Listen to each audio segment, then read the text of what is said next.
All right, hey guys, how's it going? I am on my own tonight, so I thought I would put a little project together. I know there's been buzz in the league about what an expansion draft, or if we might do an expansion draft, how many teams we would add.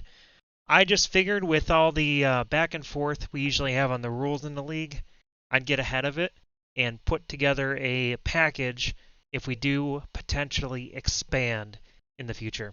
So I'm going to go ahead and present an expansion draft method that I developed as if we were doing it next year, adding two teams.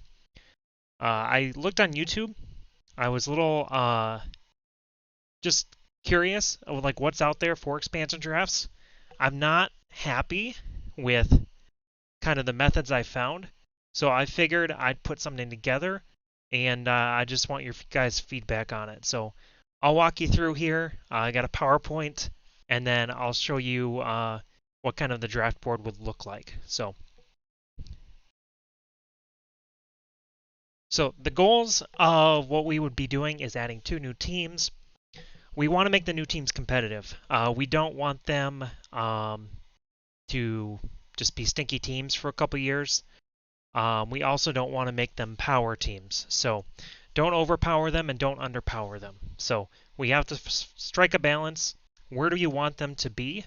I think after year one, we'd want them to ideally be, just below the league average, with a chance to seriously compete in year two. And so, if they could place anywhere from that third to ninth place range in a 10-team league, that would be awesome.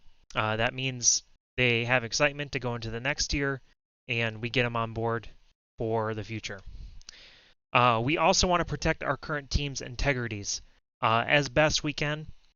We've worked hard to form our teams or to tear down our teams, and so, um, you know, our teams generally should stay kind of where they are, either on the upswing or on the downswing, and the expansion draft can't hurt them too much. So, in a method for protecting players at various different skill levels, make sure we don't have too many players poached from each team, and make sure one position isn't drained from a team. So, if you only got three quarterbacks on your team, we want to make sure, you don't only have one or zero quarterbacks after the draft is over. So, how do we accomplish this? So, making the teams competitive, a tier based expansion draft where the expansion teams can take a shot at guys from the top, guys in the middle, and then, the guys that are prospective guys and guys at the bottom. Those guys you might plug and play or the long term prospects. So, um, we limit the number of players that can pick at each tier, and we weight the number of players in each tier they get with the league average and make it close or a tad under the league average. So I'll walk you guys through the numbers here in a second, but with the numbers I worked out, each team should have, slightly below what the league average is in each tier, but still kind of enough to make them competitive, if that makes sense. Um, to protect our current teams, we want to allow teams to protect players in each tier.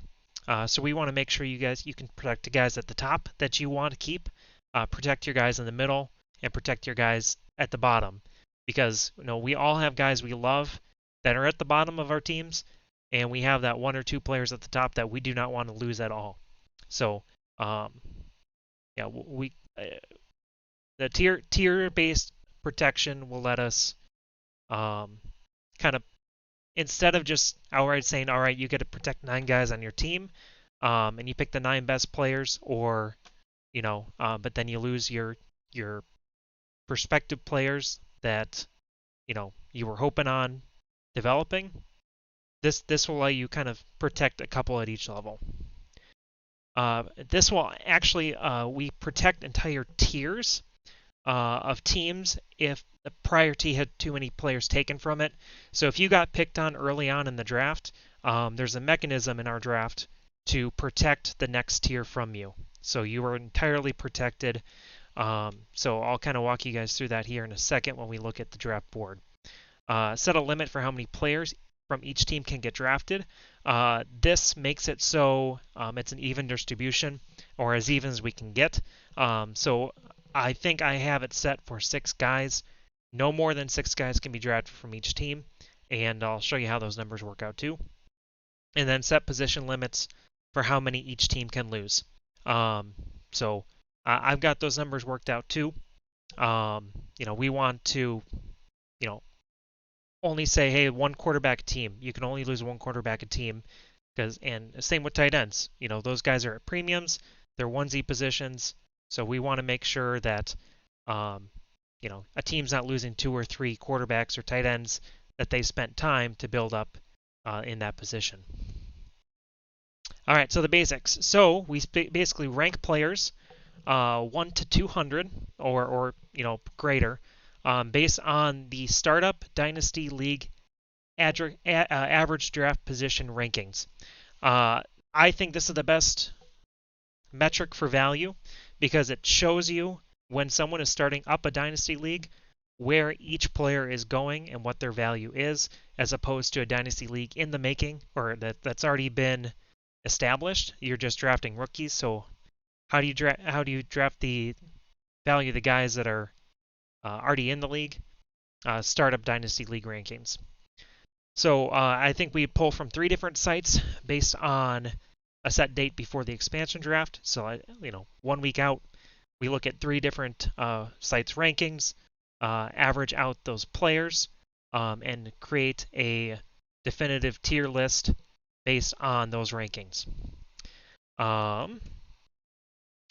We want to try to find rankings that best reflect our league rules. So we got Superflex, we got a half-point PPR, the tight end premium. It's not going to be perfect. I found a couple rankings lists out there that reflect 2 to 3 of those. But we're just going to have to monkey with that when the time comes. But essentially, we're going to have to get a ranking system that's unbiased. And the reason being, I think outside rankings are essential because if you let people set their own tiers, it allows for gaming of the tiers. So if you wanted to protect your top 3 guys, but in this system you're only allowed to protect 1, you can't put them in different tiers and say, oh, I'm not high on this guy, so I'm going to put him in my second tier so I can protect him too. Yeah, so we need unbiased rankings, setting the tiers. That way, it's established. There's no gaming to protect who you want to protect. So we're going to range players into 4 tiers: S tier, A tier, B tier, and C tier. And expansion teams will draft snake style in round, 1 round for each tier. So we'll walk through that here once we get to the Excel sheet. Established teams get to protect a set number of players before each round. So when we go into the S tier round, everyone gets 1 protection. And then the expansion teams draft. Then we go into the A tier round. And as the draft goes on, you get to protect more people, but also with the rules we have set in place, such as you can't have more than 1 quarterback taken, you can't have more than 1 tight end taken.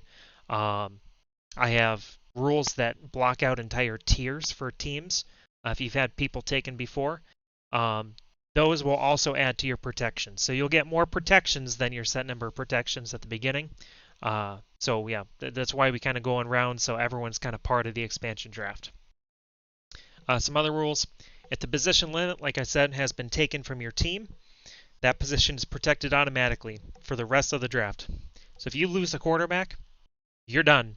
All your quarterbacks are protected, and they don't take away from your other protection picks, so you can still protect running backs and wide receivers who you want to keep. So if you lose 1 player in S tier, or 2 players in the A tier, again, we'll look at this practically at the draft board. If you lose 1 player in the S tier or 2 players in the A tier, you're entirely protected from the next respective tier round. So if you lose too many guys, as a reward for losing that on your team, your next tier, completely free of charge, you're safe. So And then with the B tier, if you lose 2 players from that, you get an extra protection in the C tier. And the C tier is kind of the end free-for-all round. You get a set number of protections, and the last, the 2 expansion teams kind of go at it from there. So kickers, to make the numbers work, and because usually everyone's only just got 1 kicker rostered, they're not included in the draft. They're automatically protected, part of your team. At the end of the draft, the expansion team will select off the waivers at the end for their 2 kickers. So expansion draft happens pre-cut, so starting at 28 guys per team. Assuming let's say you have 5 guys drafted from your team, you don't have to make any cuts that year, assuming you have 5 draft picks. So, if you are cut down to 23 guys, then you're good. And then obviously, if you lose more than that, you're just plain short until the draft. So, expansion teams, they will consist of 1 S tier player, 3 A tier players, 3 B tier players, and how we have these tiers ranked is S tier is going to be the top 20 ranked players, ADP. The next 40 will be the A tier. The next 40 after that will be the B tier, and then everyone else will be a C tier player after the top 100. So that equals on the expansion team, they get 23 guys total, because remember, we're adding that kicker. Actually, in this, I think I have to adjust that number. That's 23 total there. Yeah, so we might only have 15 C tier players will be drafted. So I'll go ahead and make that change. 5 picks in the rookie draft, plus that kicker and 22 guys equals 28-man roster. Compare that to the league average after the draft. So if you average out the entire 10 teams after the draft, 2 S tier players per team, 4 A tier players per team, 4 B tier players per team, and 13 C tiers per team. So if you see there, the expansion teams will not be as good on paper as the established teams, because they will be below average, but they will still have guys that will allow them to compete. So that's kind of how we artificially put them in the kind of the bottom half of the league, but still give them a fighting chance. The draft after the draft. So rookie draft. So how the 2025 rookie draft would look, assuming we're doing this next year. Expansion teams after the expansion draft get 2 entries into the first round lottery. And that's so the first round lottery would then be for the top 6 draft positions, the same as the 6th place team from 2024. So you'll have last place gets 4, second to last gets 3, and then third to last in 2024 gets 2, along with the 2 expansion teams, and then our 5th place finisher only gets that 1 entry. So just to include them, give them a fighting chance, and maybe, hey, one gets the first round pick. That'd be fun for the new team. Rounds 2 through 5, the expansion teams would get both pick 5 and pick 6 for the draft. They'd alternate who gets 5 and who gets 6. So how that would look is the second team to draft in the expansion, they'd get 2-5, then they'd get 3-6, 4-5, then 5-6, and then of course the first team gets the opposite of those. So 5th and 6th pick of the draft will belong to those expansion teams after that first round lottery. So that is the slideshow. So we'll go over to the draft board here, and we'll just kind of walk through what this looks like. So I've just got numbers in here for guys ranked 1 to 224. So these are this is what the draft board would look like, obviously with player names in there. Red is S tier, green is A tier, yellow is B tier, and then that blue is C tier. So we'd plug in all the guys based on their ADPs, and then we'd start the draft by everyone protecting 1 player in your S tier. So let's just assume these top positions are all protected, and then the 2 expansion teams get their selection of the picks. obviously they're going to go ahead and draft position 4. And then, the second team might draft position 10. So those two guys would be off the board. How the next round would go, let's say the team 3, let's say position 4 was a quarterback. Well, then every quarterback on their team from this point forward is going to be protected. All right. So they're protected. Nothing can happen to them for the rest of the draft because they already lost their one. I don't think I did this in my slideshow, but here is what I came up with for protection. So we're going to have a total of 6 guys per team max that can be taken. That's between the 2 expansion teams taking from your team. So, this is total. So during the draft, you can only have 6 guys poached from your team. Only 1 can be a quarterback, only 1 can be a tight end, and up to 3 running backs or 3 wide receivers can also be taken. So there is some play. You might not lose a quarterback at all. You might not lose a tight end. But if you lose 3 running backs, right off the board, the rest of your running backs are protected. So that rule is in there to protect each of your positions, so you don't lose. Your team isn't just totally out of balance after this is done. So let's just go with our example here. Teams 1 and teams 3 both lose an S tier player. By rules of the draft, their entire A tier is now protected. They can't have any players taken next round. So we go into the next round. Each of these players get to protect 2. They get to protect 2 of their own players. So let's go through and protect those. Hold on here. And now of these remaining players that are not crossed out, then teams, the expansion teams would get to pick 3 guys each. And they would obviously snake draft back and forth. If, let's say, team 6 lost 2 guys, to this. Team 7 lost 1. Team 8 lost 1. Let's go team 4 and team 2. So that's 6 guys taken. What team 6 would do, they've had 2 guys taken this round. They're going to be completely protected in the next round as well. And now we go into the next round. Again, each team gets to protect 2 from the next round.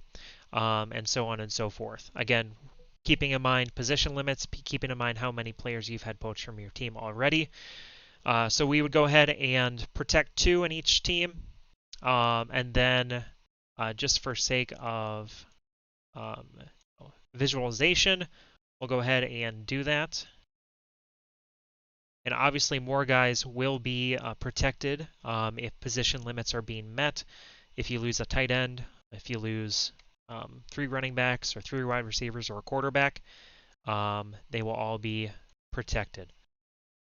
So going in here, we lose 3 more guys each.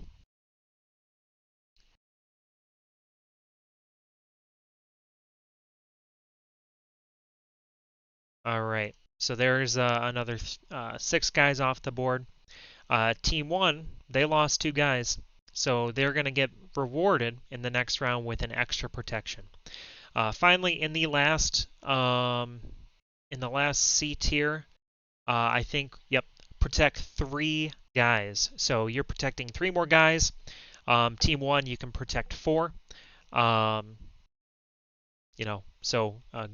crazy with the rest of the draft. Once you protect your 3 or 4 guys, the other 2 players will continue to draft until their teams are full.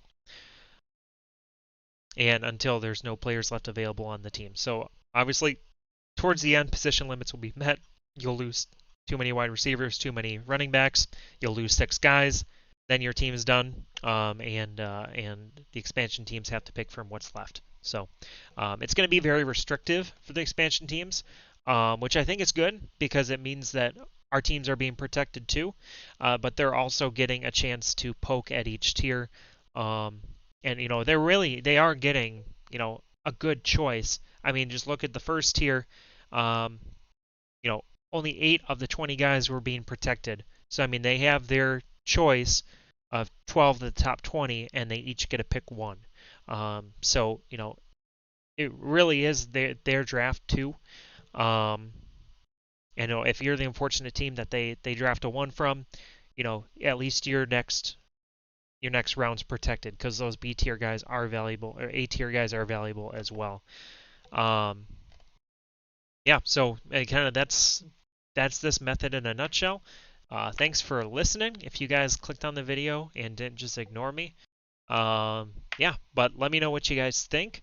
Obviously, we can rework some of this. I just wanted to put a method out there because I mean an expansion draft is a big process.